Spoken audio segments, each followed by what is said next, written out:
Hello my future doctors, welcome to Matrix. बच्चों, आपकी NCERT में, बायोलॉजी की एनसीईआरटी में कुछ चैप्टर्स की लाइंस में और डायग्राम्स में कुछ चेंज किए गए हैं that are very important for NEET 2026 as well as NEET 2027। तो क्या है वो चेंजेस और किन किन चैप्टर्स में वो चेंजेस हैं, और एक बार थोड़ा चेक करते हैं because these changes will be very much helpful for your NEET exam. ठीक है बच्चों, तो सबसे पहले आपके सामने जो चैप्टर है that is biological classification.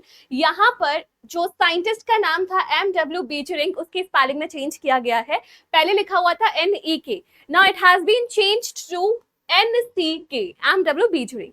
Same chapter में प्रायोन्स वाला जो टॉपिक होता है वहां पे लिखा हुआ है सीआर जैकब डिसीज। अब इसकी पूरी फुल फॉर्म दे दी गई है, इट्स क्रुट्ज़फेल्ड जैकब डिसीज, तो ये भी चेक कर लीजिए। देन सेल वाले चैप्टर में ही एंटन वॉन ल्यूवेनहुक, मतलब जब मैं भी अपनी 11th क्लास में थी तब से हम यही स्पेलिंग पढ़ रहे हैं, लेकिन अब उस स्पेलिंग को चेंज कर दिया गया है, now it is Antonie van Leeuwenhoek. ठीक है, नेक्स्ट श्वान के बारे में ही आपको पता है, पहले भी करा था नीट एग्जाम से कुछ दिन पहले ही, कि it is not British zoologist, he is a German zoologist, तो आपको ये भी चेक करना है। देन फिर प्रोकैरियोटिक सेल वाले टॉपिक पे लिखा हुआ है फ्लूइड मैट्रिक्स, पहले वाली एनसीईआरटी में लिखा था, लेकिन जो अपडेटेड एनसीईआरटी में वहां पे इसे चेंज कर दिया गया है सेमी फ्लूइड में। ठीक है, फिर बायोमोलिक्यूल्स में जो आपकी टेबल बनी हुई है स्टार्टिंग के सेकंड पेज पर, वहां पर एलिमेंट्स के कंपोजिशन में हाइड्रोजन दिया हुआ था 0.5, बट अब इसको अपडेट कर दिया गया है, ये कितना हो गया है 9.5। ठीक है, फिर सेम बायोमोलिक्यूल्स में जब आप प्रोटीन्स का स्ट्रक्चर देखते हो तो सेकेंडरी लेवल पे आप देखोगे पुरानी एनसीईआरटी में लिखा हुआ है बीटा प्लेटेड। ठीक है, but in new NCERT it has been updated to beta pleated, beta pleated. ठीक है, तो बीटा प्लेटेड नहीं होता, बीटा प्लीटेड होता है। और यहाँ पे हाइड्रोजन और सल्फाइड बॉन्ड्स था, यहाँ पे प्रॉपर लिख दिए गए हाइड्रोजन बॉन्ड्स, तो ये थोड़ा सा माइनर सा चेंज है। इसके अलावा आगे जाते हैं फोटोसिंथेसिस वाले चैप्टर में, तो डिफरेंसेस वाला जो पैराग्राफ है जहाँ पे आपको C3 C4 के बीच में डिफरेंसेस पूछे गए हैं, वहां पे पहले लिखा था temperature optimum 30 to 40, 20 to 25, above 40, but अब इसको चेंज कर दिया गया है 30 to 40, 20 to 25 और above 40।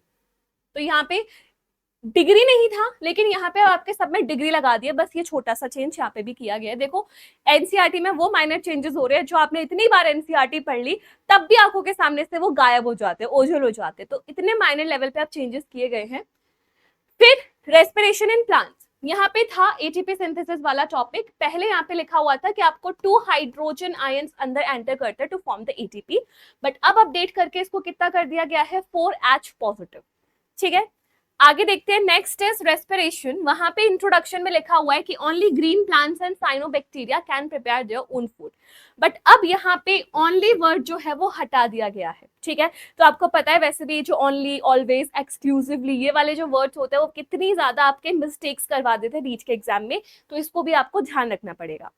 Then we have breathing and exchange of gases, वहां पर IRV और ERV की डेफिनेशन में चेंज किया गया है।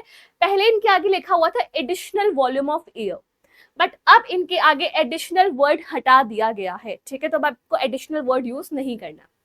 Then body fluids and circulation में पहले ECG की फुल फॉर्म होती थी इलेक्ट्रोकार्डियोग्राफ, जो बच्चों को हर बार कंफ्यूजन होता था कि मैम ग्राफ लिखना है या ग्राम लिखना है, तो फाइनली अब आपको ECG के फुल फॉर्म में लिखना होगा बच्चों इलेक्ट्रोकार्डियोग्राम। ठीक है, next chapter is locomotion and movement. यहाँ पर जो फ्लैचुलर मूवमेंट वाला टॉपिक है, वहां फ्लैचुला के बारे में लिखा हुआ है कि कुछ प्रोटोजोन्स है जैसे कि यूग्लिना जो फ्लैचुला से मूवमेंट करते हैं, बट आप लोगों को पता है कि प्रोटोजोन्स अलग है और यूग्लिना अलग है प्रोटिस्टा के अंदर, तो अब क्या कर दिया गया है locomotion of Protista like Euglena, तो this has also been rectified. Next, again from the same chapter, there was a line hyoid bone is also included in the skull, तो ये वाली जो लाइन है अब एनसीईआरटी से पूरी तरीके से डिलीट ही कर दी गई है। ठीक है बच्चों, इसके बाद जरा आगे बढ़ते हैं। Next is from chemical coordination and integration, तो ये वाला चेंज भी लास्ट टाइम पे आया था कि पहले हम बोल रहे थे anterior part of each kidney पे आपकी एड्रिनल ग्लैंड मौजूद है, लेकिन अब क्या कर दिया गया है इसको अबव ईच किडनी, हर किडनी के ऊपर प्रेजेंट होती है, that is very much visible through the diagrams also, but इसको लाइंस में चेंज कर दिया गया है।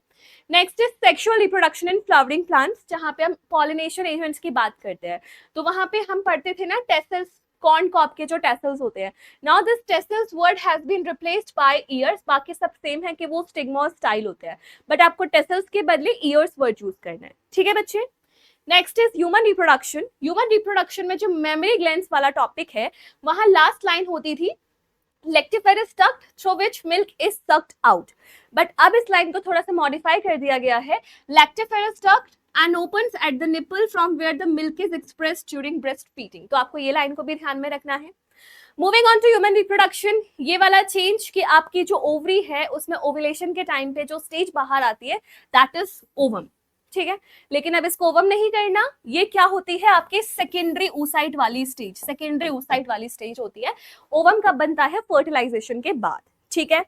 Next is from molecular basis of inheritance. जहां पर आप ह्यूमन जीनोम प्रोजेक्ट पढ़ते हो तो उसी के सेलिएंट फीचर्स में एक लाइन है, almost all nucleotide bases are exactly the same in all people, but यहाँ क्या कर दिया गया, almost all nucleotides are exactly the same in all humans, ठीक है। And last changes from the evolution. Evolution में जब आप ओरिजिन ऑफ लाइफ में बिग बैंग थ्योरी वाला टॉपिक पढ़ते हो तो वहां लिखा गया है universe is almost 20 billion years old, ठीक है, ये इसकी लाइफ बताई गई है। लेकिन अब क्या है, आपका जो यूनिवर्स है that is 13.8 billion years old. तो ये कुछ मेजर चेंजेस है बच्चों जिनको आप में ध्यान में रखना पड़ेगा, क्योंकि यही चेंजेस से अगर इस बार नीट 2026 में या 2027 में क्वेश्चन आ गया और आपने इस चेंजेस को बिल्कुल ध्यान नहीं दिया तो आपको मार्क्स से हाथ धोना पड़ जाएगा। तो आपको पता है कि आपका जो सिलेबस है नीट के लिए उसमें कुछ टॉपिक्स ऐसे हैं जो आपकी न्यू एनसीईआरटी में हैं, कुछ टॉपिक्स ऐसे हैं जो आपकी ओल्ड एनसीईआरटी में है। तो आपको ओल्ड एनसीईआरटी न्यू एनसीईआरटी दोनों पढ़नी पड़ेगी, दोनों अपने साथ रखनी पड़ेंगी। लेकिन कुछ चेंजेस हैं जो न्यू एनसीईआरटी में किए गए हैं उनको आपको ध्यान में रखना पड़ेगा बच्चों। तो ये था आपके मेजर चेंजेस। ऐसे ही अगर कोई और अपडेट होगी तो that will be told to you by the maths channel and by your bio वाली मैम। और अगर बच्चों आप लोगों को प्रॉब्लम हो रही है अपने नीट की तैयारी में तो आपको पता है मैथ्स ऐप पे वी हैव लॉन्च्ड द नया बैच, जहाँ 1-to-1 लाइव इंटरेक्शन के साथ अच्छे से पढ़ाई करके नीट 2026 में हम सिलेक्शन लेते हैं। So all the best my future doctors, take care.